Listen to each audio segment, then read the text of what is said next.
эмнэлгийн болор хэмжээ.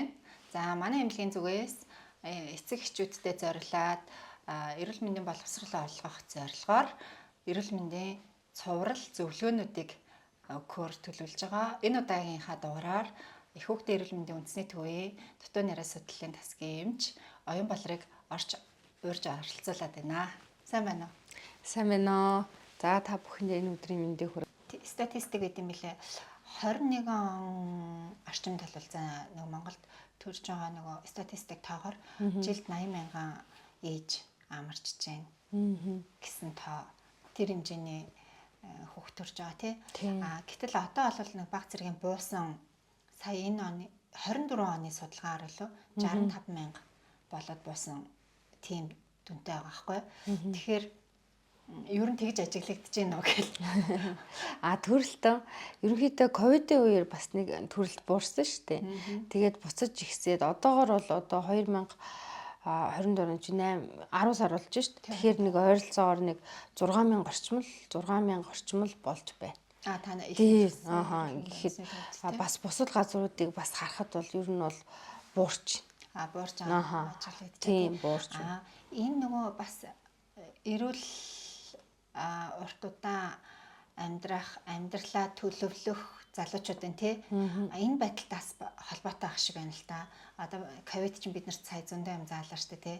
За ингээл нөгөө эрүүл одоо байх хэвээр байна. Эрүүл мэндийг хамгаалах хэвээр байна. Дээрээс нь бид нар ингээд нөгөө сэвлэх зөндөө юмнуудтай байх хэвээр байна. Гаргасан үр хөвгтөө одоо тий зөв эрүүл одоо боловсрал эрүүл мэндийн хувьд тийм олгох юм эрхүүдийг хангах хэрэгтэй байна гэдэг. Тэрүүгээрээ би болохоор тэгж удаад аахгүй. Одоо ингээд ер нь төрөлт жоохон буурчлаа. Одоо айгу чанартай амьдралын төлөө хүн болгон зорж гин гэж хараад байгаа. Тэгэхээр одоо тэр хэмжээгээр ер нь өвчлөл багасах юм уу тэр ер нь тиймэрхүү ажиглагдсан уу багасах юм уу ихсэх юм уу тийм одоо динамик ажиглагдсан уу?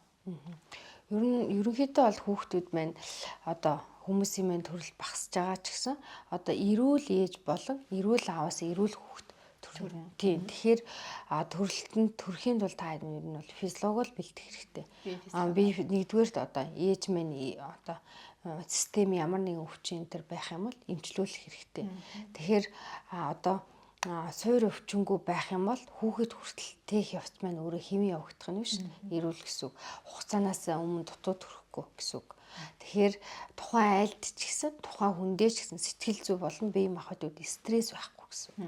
Тийм. Тэгэхээр 10 сарын хугацаанд бид чи одоо хүүхдээ тээж байгаа шүү дээ. Тэр тех үйл явцад болохоор бас нийгмийн хүчин зүйл байна тийм үү? Ажил нөхцөл хөдөлмөрийн орчин гэхээр эднэрийгээ тухайн юуг нэгдүгээр зохицуулж гин, хоёрдугаарт ер нь бол бас гадагшаа явж гин.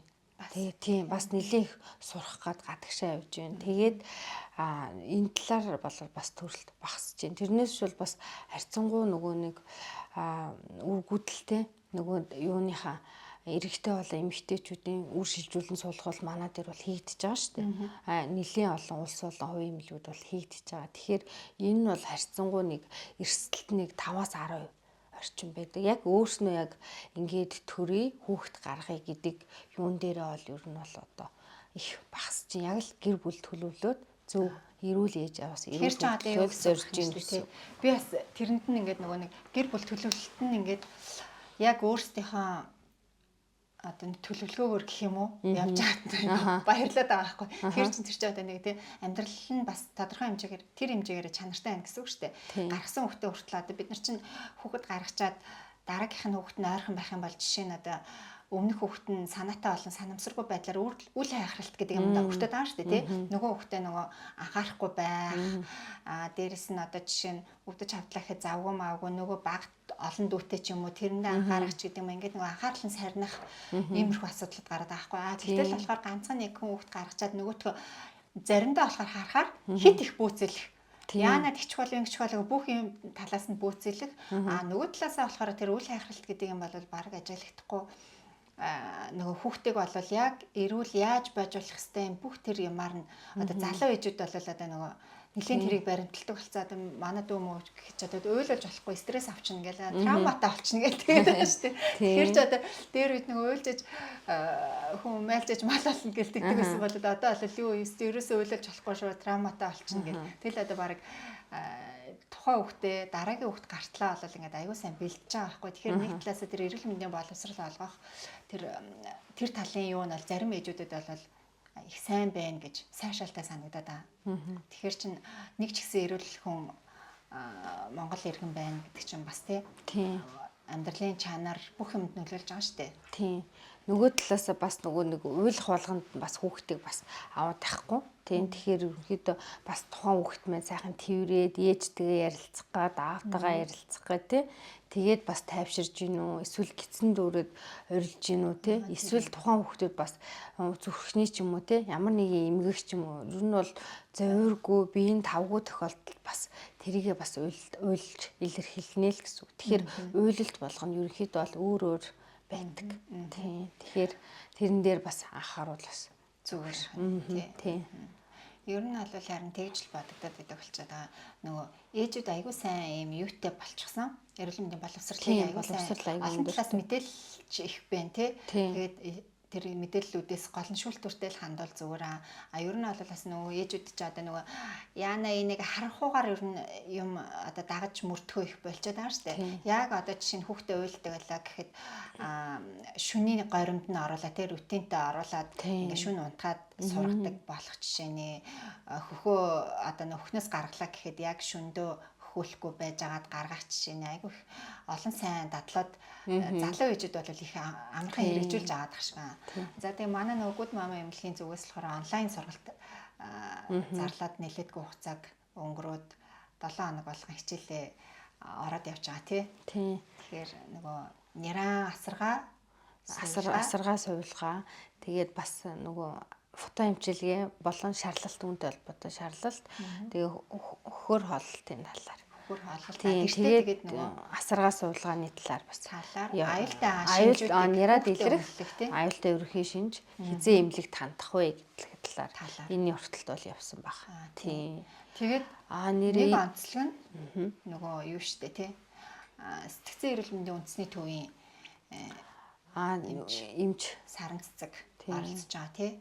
Тэрсний дараах сэтгэл зүйн байдал ээжүүдэд зориулсан сэтгэл зүйн байдлыг үнэлэх, стрессийг тухайн байдлыг болон стрессийг даван туулах чадваруудад суралцах. Тийм нөгөө гормоны өөрчлөлтөөс болоод тухайн ээжид харилцаа адилгүй нөгөө юу бие махбод шинж тэмдэг нь өөр ямар тохиолдолд би эмчт рүү хандах уу ямар тохиолдолд би найзтайгаа явах уу ямар тохиолдолд ээжтэйгээ харьцах вэ тэрнээс биш бол одоо олон нийтийн шүлжээ нөгөө нэг одонтой ээжүүдийн групп ч юм уу энэ тэр групп бол биш яагаад гэвэл тэр чинь зүгээр л энэ цаана байж байгаа юм байгаа аахгүй тэгэхээр яг тэр хүнд юу хэрэгтэй байна яг тухайлан зөвлөгөөг бас сараамж маань өгнөөш өгж байгаа гэсэн үг тийм тэгээ тэрнгээрээ бас илүү онцлог байгаад байгаа тийм.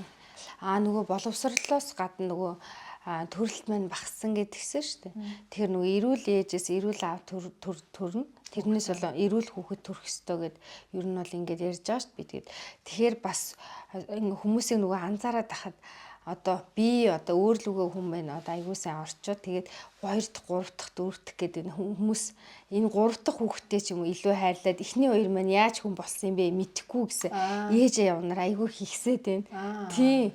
Тэгэхээр одоо би энэ хүүхдэд төрүүлээд хэр хэмжээнд хайрлах вэ энэ хүүхдэд гэдгээ бас аягүй сайн бодохгүй л одоо л яг энэ яг л одоо хүүхд мэдрэмж авж ийн ч гэдэг юм уу те эсвэл аягүй энэ яг миний аягүй хайртай хүүхд гэдэг юм уу те нэг бас нэг тийм юм бас яригдаад яг нөгөө юу яагаад юм шүү тэр чинь одоо нөгөө ухаарж байгаа юм уу яаж байгаа одоо би бүр гайхаад их юм тэгээ ингээд энэ тэгээд ирсэн нэг ээж аваад нэг давтан дөрөгч мөртлөөсөө тийм бас ингээд байгаа аахгүй одоо яг нөгөө мэдээлэл их сайтай болчоод тэрнтэй холбоотой болов гэж бодод байна л да мэдээлэл сайтай болсон тэгээ дээрэс нь бас арай залуу байхдаа гараад ирсэн хүмүүс чинь нэг ээж аав тусалдсан шүү дээ. Тийм туслагч ихтэй. Одоо яг өөр төрө гардж байгаа ээжүүдийн бас яриа тийм байж болох юм тийм. Харин сэрний ээжүүд бол одоо залуу ээжүүд ч юм бол өөр байгаа байхгүй тий. Тийм. Зааш таны хувьд нөгөө шинэ ээжүүдэд өгөх хамгийн чухал зөвлөгөө гэвэл ер нь за нэг энэ дээр нэг анхаарчаараа гэсэн нэг юм тийм байна уу? За шинэ ээжүүдийн хувьд бол яг хооллолтыг ерөнхийдөө бол хэлсэн тий. Хамгийн гол нь бас аюу их санаа зовнилтой байдаг. Өөрөө унтдаггүй. Манай хүүхд яаж байгаа бол энэ унтаад ийн үү сэрэв мэнэ. Хөхөө идээд ийн үү хөхөндөө затахгүй байна уу? Энэ манай хүүхд энэ мөмө идээд байгаа юм болов уу? Яагаад байгаа юм бол тий. Эсвэл жин ерөөсөө нэмэгдэхгүй байх гэдэг юм уу тий. Энд аюу их санаа зовдөг. Тэгэхээр тухайн ээж минь өөрөө сэтгэл санаа айлуулах тайван байх хэрэгтэй. Ер нь бол няраагаа дагаад унтаад ах хэрэгтэй. Тий хэдий чинээсээ унтаж амарна төдий чиний тухайн хүүхдийн бие ээж маань өөрөө тэнхэрдэг байгаа. Ээж маань ерөнхийдөө нэг 45 хоног дотор эхний 2 сар орчим хоногтой одоо тэнхрээд биеийн байдал нь бол харьцангуй бас тогтворчж эхэлдэг гэсэн үг.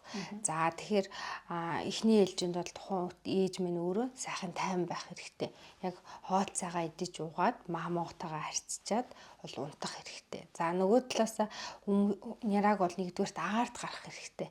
24 цагтаа ядаад нэг 3 цаг 4 цаг ч юм уу тий. Гэхдээ нийт салхитай нэг айгүй муухай өдөр өнтер бол тийм ээ шүү дээ тийм үү.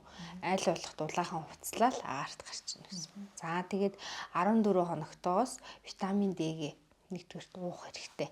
Тэгээд шарлалт гүнзгийрүүл фото эмчилгээнд орох уу яахаар вэ гэдгийг эмчтэй үзүүлээд эмчийн зөвлөгөөний дагуу фото эмчилгээнд ороод ихэд зүгээр. Өнөөдөр би нэг бол түрээслээл фотонд ингээд ороод их нь бас үр дүн муутай хяналтгүй л гэсэн үг. Тийм байна тийм. Хяналт маш муу л гэсэн үг. Тийм. Ингээд байгаа байхгүй юу?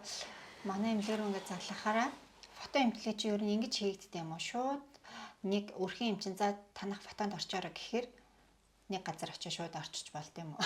Гүү шүү дээ. Эмч нь үзэхгүйгээд асуугаад байгаа байхгүй. Тэгэхээр ч одоо эмч үзэхгүйгээр ер нь нэраа болон хинт ч одоо эрүүл мэндийн зөвлөмж үйлчлэл тусламжийг үзүүлэхэд одоо төвхтөрч яг мэдээч хэрэг хинч байхгүй газар амь насанд одоо тий эрсдэлтэй байдал үүссэн тохиолдолд бол эмнэлгийн мэдлэгтэй эрүүл мэндийн боловсралтай хүн бол тухайн хүнд арга хэмжээ авч болно. Гэхдээ бол эмнэлэг дээр ялангуяа одоо нэраг ингээд нөгөө танах эмч нь үзэхүү үзсний дараа фотонд орох уу, ор гэсэн шууд очиж орох уу энэ гэсэн тиймэрхүү асуудал байгаа.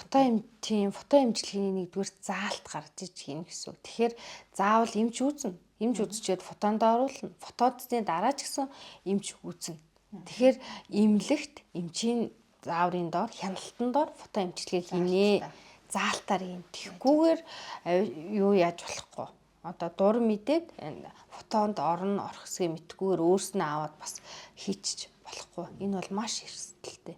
Хяналтгүй гэсэн үг. Бас ер нь зарим эцэг эхчүүд за манах нэг фотонд орчих юм байна гэд янз бүрийн зөвлөмж авчингуудаа бүр 28 хоног эсвэл бол сар гарантаа болчиход танаад очиж фотонд орё гэд нэрээ танаар үзүүлээд орох заалтгүй юм байна. Эмчилгээ баг зэргийн дутуу байгаа юм байна гэд ингээд үзүүлээд явсан тохиолдлууд бас байгаа тий. Тийм ер нь тийм фото эмчилгээ нөгөө бүх хүнд хийн гэсэн тийм байхгүй биш. За нөгөө талаасаа одоо няраа хүүхэд болгоно бас нөгөө шарлалт үүсээд физиологоороо бас арилж байна. За дутуу тохиолдолд нэг 80 орчим хувь гэхээр үлдсэн 20% нь хэвийн тохиолдол байна. Гүйцэд нэраар нэг 30-аас 40% нь шаардлагагүйгээр одоо хэвийн үүсдэг. Зарим ээжүүдээс асуухаар тэгдэг шүү дээ. Шарлаж байгаагүй хэвийн байсан гэх.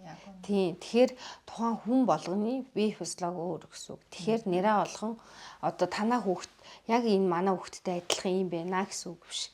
Тэгэхээр хүүхэд болгон өөр учраас заавал эмчт үзүүлж эмчийн зааврын дагуу эмчилгээ их шаардлагатай гэсэн үг. За танаа нөгөө дутуу нираануудад ер нь өгдөг зөвлөгөөнүүдээс өгвөл дутуу нираатай ээжүүдэд бас гарч байгаа шүү дээ. Тиймээс гараад анхаарах юм ер нь юу байна?